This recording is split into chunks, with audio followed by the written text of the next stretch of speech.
Hello everyone, it's me Tiffany. Welcome to my channel where I share all things pregnancy, postpartum, and motherhood related. I am a certified birth and postpartum doula, so it means that I support women and their families on their journey from conception to postpartum. If you have not had a chance yet, please check out my website, www.nurturebytiff.com, where you can check out my doula services, childbirth education courses, and you can check out my blogs.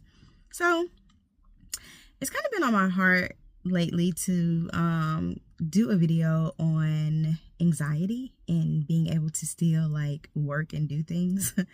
I have a client who is dealing with a lot of anxiety as of lately, and it's like kind of hindering her in certain ways, and I kind of see a lot of myself in her.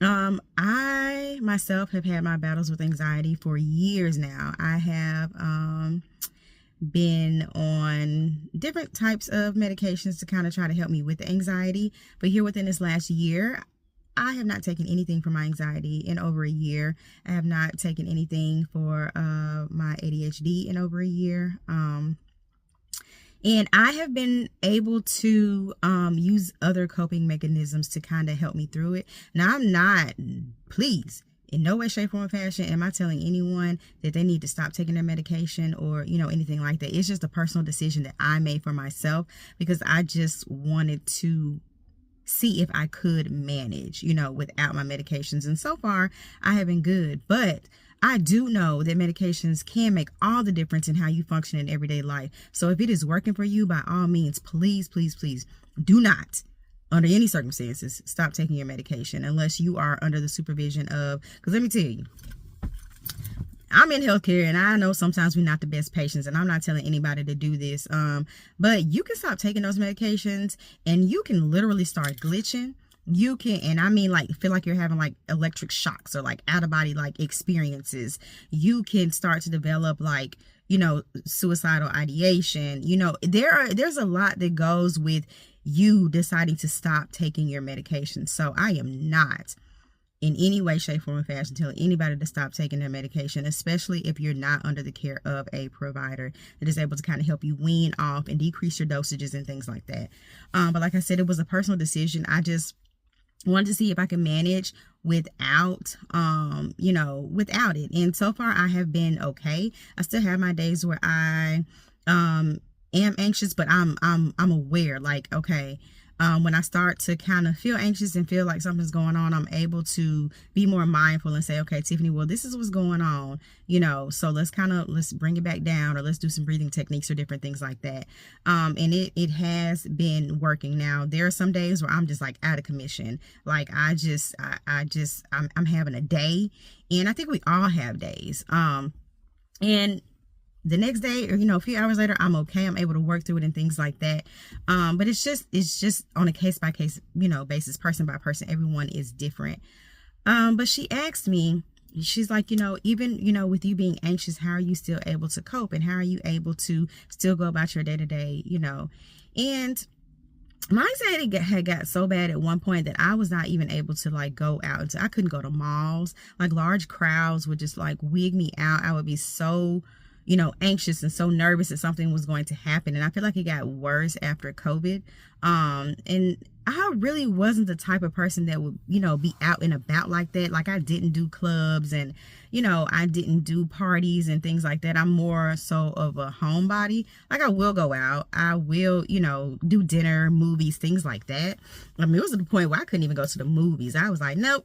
We can order this on Amazon Prime and watch it. Like, I am not going anywhere. I'm not doing it. Like, it just got to that point where all I wanted to do was like be, at home. I didn't like being around, people, because I just had so much social anxiety.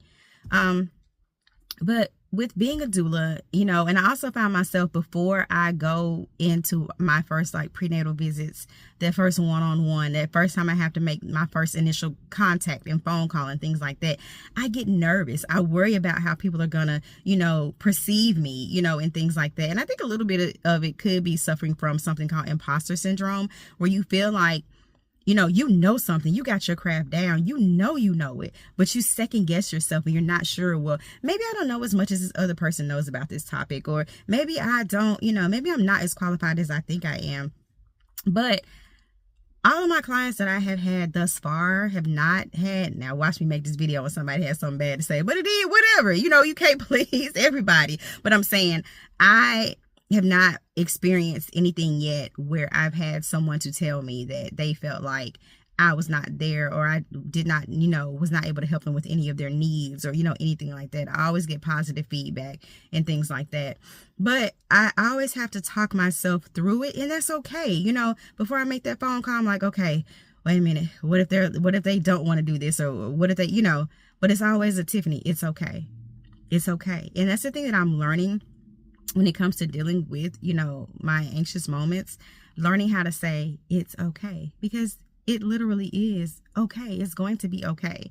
And once you do it and you get on the other side of it and you look back and you're just like, oh, wait, that wasn't as bad as I thought it was going to be. And in fact, it wasn't bad at all. You know what I'm saying? We can be our own worst enemy sometimes. And if anyone out there watching is anything like me, I live in my head so much. I'm always in my head. I have a lot of people tell me that I overthink entirely too much. And I do. Like, I'm thinking about every possible scenario. Like, what about this? And what if this happens? But what if this happens? But what if this happens? You know what I'm saying? Like, I'm playing the story from A to Z. Like, I ain't doing ABC. I want to know A, B, C, D, E, all the way down to the end of the alphabet. Like, I'm always up here. If any of you have seen the movie Inside Out, with all the little characters up there, like, mine are spazzing, like, all the time. They're just like running, ripping, running. Papers are probably flying. Like, it's just complete and utter chaos sometimes. But it's me. You know, I've come to accept that that is who I am.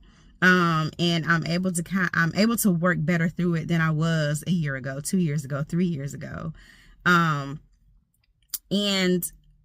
I just want to say, for anybody who is dealing with any kind of anxiety, regardless of whether you're a doula, a doctor, a nurse, if you're working, you know, in retail, however, whatever, that it is okay. I know that sometimes there are people who have anxiety so bad that it's crippling to the point to where they cannot work and they're not able to, you know, get out and do things. And just the fact that you are able to keep going every day, even if you're not able to leave the comfort of your home, that's major. You know, there are a lot of people who cannot do that. So if you're faced with anything as far as anxiety and, you know, trying to get out and still conquer the world and things like that, I just want to say that you are doing something absolutely amazing. Don't let, you know, your mind tell you tricks. Don't. And that's what it is. You know, your mind, somewhere down the line, we developed certain things or experienced certain traumas, encountered people who made us second guess ourselves, went out into the corporate world and, you know, had to deal with people who were not pleasant. And, you know, and we allow their biases, their truths, their stories, who they are, to impact us in ways. And we do it unknowingly sometimes. And then over time, you have kind of developed this thing, you become this person, and you're trying to figure out, well, what happened to the old me, or why am I so anxious, or why am I this and why am I that? You know, and life is just different for so many of us. But I'm here to tell you that it is okay. Keep going. I know people say one day at a time, but some days it's 1 hour at a time, 1 minute at a time. And you look back on it, you know, and you see how strong you are, even if you are living with some type of anxiety or depression or, you know, anything.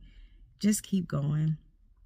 Just keep going. So I just want to get on here and kind of rant a little bit about, you know, anxiety and how, you know, living with it can be, and encountering other people and working and things like that.